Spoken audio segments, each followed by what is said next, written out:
Hi, making a consistent profit in the share market is not an easy task. Still, few of us have managed to make a consistent profit. But portion of our profit is taken away as a tax. How these capital gains are taxed? Is there a way to reduce the tax implication? Let's discuss.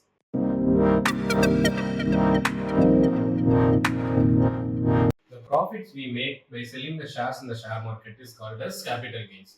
These capital gains are classified into two categories. One is short-term capital gain, other one is long-term capital gain. The short-term and long-term capital gain are differentiated based on the holding period of the stock. What is the holding period? For example, if you are buying a stock around 10 months ago and we are selling it today, the holding period is 10 months because we held the stock for 10 months. The profits are made by selling the stocks which is held less than 12 months. Those gains are called as short-term capital gains. If the profits are made for the stocks which we held in our portfolio for more than 12 months, those profits are classified as a long-term capital gains. The short-term capital gains are taxed at a rate of 20%. For example, if you buy a stock for 1 lakh rupees around 10 months ago and if you are selling it today for 1.5 lakhs, you are making a profit of 50,000 rupees. In any given financial year, you can have a profit of up to 1.25 lakhs as a long-term capital gain for which you need not to pay any tax. Any long-term capital gain which exceeds more than 1.25 lakhs will be taxed at the rate of 12.5%. For example, if you bought a stock worth 2 lakh rupees around 2 years ago and if you are selling it for 3 lakh rupees today, you are making a profit of 1 lakh rupees, but you held it for a period of more than 12 months. So you need not to pay any tax on that. In the other case, if you bought a stock worth 2 lakh rupees around 2 years ago and you are selling it for 3.5 lakhs today, you are making a profit of 1.5 lakhs. This 1.5 lakhs should be classified as a long term capital gain. This 1.5 lakh is more than the exemption limit of 1.25 lakhs. So you have to pay a tax of 12.5% for the amount which is more than 1.25 lakhs. In this case, 1.5 lakhs minus 1.25 lakhs is 25,000. You have to pay 12.5% tax for this 25,000, which is 3,125 rupees. You have to pay tax. Is there a way to reduce the tax implication on my capital gains? Yes, there are two ways. The first way is tax loss harvesting. The second way, carry forwarding our loss to the upcoming for the next financial years. In the first scenario, we have made around 50,000 rupees short-term capital gain. So identify some of the stocks which are making losses in our portfolio. Let's sell those stocks and incur the loss.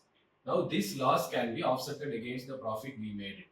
For example, there are few stocks which is making around 15,000 or 20,000 rupees loss in our portfolio. Let's sell those stocks and incur a loss of 20,000 rupees. So your net profit for this financial year will be 50,000 minus 20,000, which is 30,000 rupees. So you have to pay a tax for only for those 30,000 rupees, which is 6,000 rupees. So we'll be having a tax benefit of 4,000 rupees. But you may ask me, I am incurring a loss. Why are you suggesting it? No, not only you have to sell the stock, you have to rebuy the stock in the next trading session, maybe in the next day or in a day or two. So if you are selling a 50 number of stocks, you rebuy those 50 stocks in the next trading day. But you have to be careful about one thing in this way. You will be incurring an additional cost for selling and buying the stock in terms of brokerage as well as security transaction taxes. As well as there will be a minor variation in the prices of the stock in the last trading session when you sold and in the next trading session whatever you are buying. In this case, you have to calculate your total money outgo. Money outgo in terms of brokerage commission and additional charges you have to pay while rebuying. After calculating this, if still it makes you a difference in terms of tax saving, you can adopt this way. The other way is carry forwarding our losses to the next financial year. Like in this financial year, I have made only a net loss of around 10,000 rupees or 20,000 rupees.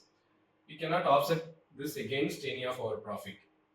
So our tax system allows us to carry forward these losses to the subsequent financial years. You can carry forward this year loss to the next 8 financial years. This 10,000 rupees loss I have incurred today can be offset against the profit which I am making in the next financial year or after 2 financial years.